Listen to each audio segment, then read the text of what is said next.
Bismillahirrahmanirrahim. Assalomu alaykum musulmon birodarlar. Mana xalqning ichida ko'p kambag'al bor, boylar bor. Ya'ni kambag'allar boylargacha orzu qiladi, boylikni orzu qiladi. Lekin boylik ham har doim foyda keltira olmaydi. Ba'zi bir odamda o'sha puli yo'liga uni yomonliklardan saqlab qoladi. Puli bo'lsa, o'sha pul tufayli yomonlikka uchraydi. Mana Bishkekda nimada katta bozor, birinchi bozor ochilganda nima gubernatorda, ya'ni viloyatning boshlig'ini akasi shu katta bozorda ish egallagan ekanda. U mahalda hali boylar chiqmagan, endi u mahal haliga shunaqa pul kelibdiki, uyni rosa qasr qurib quribdi. Atrofini 3 metrlik devor bilan o'rab, ustini tikanlisi bilan to'sib, qorong'i tushgandan keyin uyga mehmon kelsa, eshik ochmas ekan, ertaga keling deb. Shunaqa qilib yashar ekan. Pul rosa ko'payib ketgan ekanda. O'shanda uni 16 ga kirgan qizi, 10 yasharmi, shunaqa qizi ham bor ekan. Shu yerda 19 yashar bir artist bola bor ekan, rosa chiroyli. Shu uni bilan nikoh zino qilib yurar ekan. Zino qilganda uyga kelib zino qilar ekan. Bular eshikni shu qulflab, otasi qorong'i tushganda ochmasa, hali ota-onasi uxlagandan sekin darvozani ochar ekan eshikni. Hali kirib zino qilib ertaman chiqib ketaverar ekan. U o'sha artist bola niyati u zino emas ekan. Shu pulni o'g'irlash ekan. Keyin bir kun 3 tasmi bilan 4 kishi olib kelishdi. Eshikni ochganda ikkovini og'zini yopganda baqirib boribdi, nima bo'libdi-da. Uydagilar o'g'anib ketibdi. O'shada u ota-onasi, u qizni ota-onasi yotgan joyda uni yugurib chiqqanda ikkovini o'ldiribdi.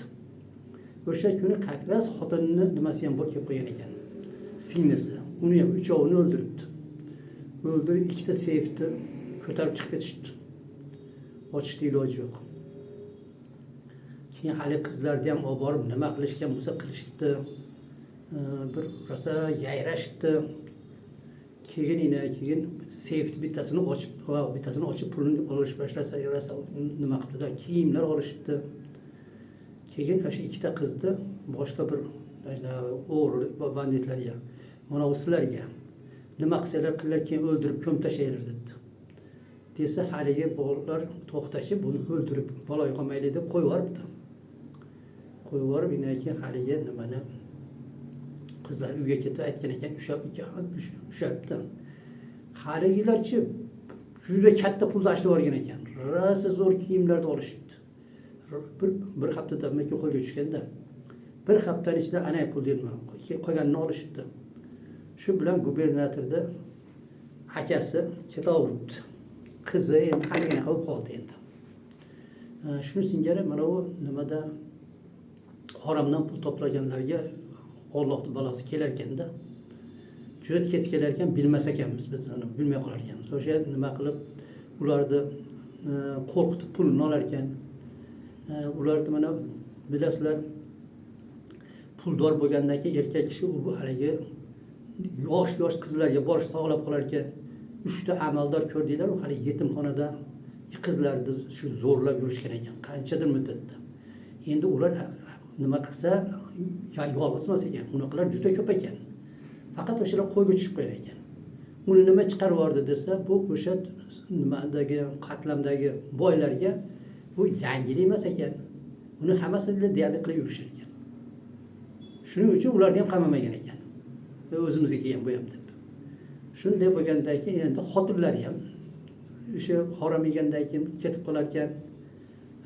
Nimalari ham, qizlari ham erta kundan bo'lar ekan. Keyin endi puli bor. Mirziyevni ham qizini haligi urgancha aytdi-yu, o'risga qo'shib bergan deb. Keyin mana nimaga tegdi, yerga tegdi, tekis chiqdi. O'sha nima qilishar ekanda, shunaqa hozir yaxshi tikadiganlar bo'lib qoldi. Mana u men nima qo'rqinchli Tehron degan kitobda o'qigan edim-da. O'shanda ilgari Eronda buzuqchilik rosa kuchayganda, keyin revolyutsiyani ham shunday uchun qivorishganda odamlar chidamay. O'shanda ko'rsatyapti-da, bitta kampir. Nima o'zi o'zini xazayistvasi bor. nima deydi, shunga bitta bolani upravляющий qilibdi. Haligi bola kechqurun ish bitgandan keyin o'sha yerga kelib отчет berib ketar ekan. Bu отчет ba'zan cho'zilib ketib, yarim kechada chiqib ketar ekan. Haligi o'g'li bilan qizi bo'lsa, shu doim shu nimada ekan, shu zinoda. O'shani o'g'li undan keyin birovda shu qizi bilan nima qilib, uni ham nima qilib qo'yibdi-da, buzib qo'yibdi. Uyga kelsa, buyisi mana shunday qarabdi, ertaman kechga nimada, ertaman yetib kelgan ekan. Oho, ishini to'g'rilab qo'yib bildim. Bo'l tezroq. Doktorga boraylik deb doktorga olib borib, ketsa haligi bola chiqib qolibdi. Endi aytib shuni deb yozyapti-da. Keyin u bolani uni kelibdi desa, o'sha o'rnida darodi. Ushlab olib borib, haligi bolaning puli bilan haligini tiktirib olib kelibdi. Mana shunaqa haligi qizlar shunday edi. Hozirgi nimaga deganda, ularda shu erlari ham shunaqa qilib ketgan ekan. Xotinlarini ham shunga qo'yib berar ekan. Hozirgi mahalda mana bizni O'zbekiston, Qirg'izistonda ham o'sha boylarda xotinlari ham, erlari ham maza qilib yashayapti ekan shunaqa qilib. Bu yerdan o'zlari olddan nima qilib yurgani bilan o'zini orqasidan urib qo'yganini ham bilishmaydi ekan. Bilsa ham bir narsa deya olmaydi ekan. Axir xotiniga shunaqa qilsan deb ajrashadigan bo'lsa sharmanda bo'ladi-da. Shuning uchun yashirib qo'yaverar ekan. Bu narsa hamma sloyda bor, nimada boylarda bo'lar ekan. Bu Garbachov to'g'risida, xotini to'g'risida chiqibdi. Shu uni xotini ham endi nimaga mana Stavropolga borib olib bo'lganda Garbachov ishda ketar ekan, endi bilasizlar, bu mahalda, soyuz mahalda kechalari ham kech keladi. Zerikib qolib, bitta nimada olim odam bilan, 40 ga kelgan odam bilan shu aloqa qilib yurgan ekan. Shuni ko'rish bilib qolibdi xo'jayinlar, nimalar. Ularda bunday qarar ekanda, xo'jayinlarda xotinini qarab yuraganlar bo'lar ekan. Qarasak, u shunaqa ish qilyapti. Endi uni sharmanda qilishni iloji yo'q. Haligi olimni darrov Novosibirsk degan shaharni bilasizlar. Stavropoldan bo'lsa ham kerak 5-4 ming kilometr. O'sha yoqqa xo'jayin qilib jo'natib yuboribdi. O'shanaqa ish qiladigan bo'lsa, shuni tinchgina yo'qotib qo'yishaverar ekan. Shunaqa qilib yopib yurishaverar ekan. Shundan keyin ham deydi, o'sha Garbachov xotini boshqa ham ko'p o'ynashlari bo'lgan deydi. Shuni singari mana harom yegandan keyin pul ko'p, hamma narsani odamni olaman deganini olib bo'ladi. Mashinani bitta, ikkita, 3 ta oldi. Qasr qurdi. Mana nima Shavvosvoyda ham qurib yubordi, mana nima Mirziyoyev. Xotini endi unga bir narsa olib beray desa, o'zini ham puli ko'p. Hamma narsani oladi. Endi shu yetmagan narsa nima bo'lib qolar ekan, shu zino qilishalar ekan. Hamma yo'q bo'lgandan keyin albatta shunga zino boshlanar ekan. Kimki pora olib yetgan bo'lsa, o'shanda albatta uni bolalari ham zinokor bo'lar ekan, xotini ham, o'zi ham. Bu Allohning nimasi, jazosi bu dunyoda. Endi u dunyoda endi o'zi ko'rib olishadi shu mahalda. Qarang, o'sha puldorlarga biz havas qilmaylik. O'sha harom yegan uchun Alloh shularni shunaqa haromga tiqib bergan. Endi bu nimada aytyapman, sizlar to'g'ri tushuninglar-da. Hammasi ham qilmaydi ekan. Halol bo'lsa xo'jayinlar, farzandlari ham shunaqa halol insonlar bo'lar ekan. Ayoli ham, farzandlari ham o'qimaydi ekan. Shuni agar ichinglarda xo'jayinlarda, endi xo'jayin hozir to'lib yotdi. Mana eshitib qolib, rostdan pora olmagan bo'lsanglar, bilinglarki, sizlarda oilalarda unaqa yo'q ekan. Men o'ylayman-da, unaqa pora olmaydigan xo'jayin bo'lmasa kerak. Hammasi olsa kerak. Hammasini qizi shunaqa bo'lsa kerak. Lekin qo'qqisdan ichinglarda o'shanaqa halolliklar bo'lsa, xotirjam bo'linglar. Harom yegan og'izda nima, mana bu jasadda haromga joyi yo'q. Zino bu harom. U zino nima uchun qilinadi? Nima u harom ish qiladi desa, u o'zi hamma yo'q harom bo'lib qo'ygan. Jasadi ham harom.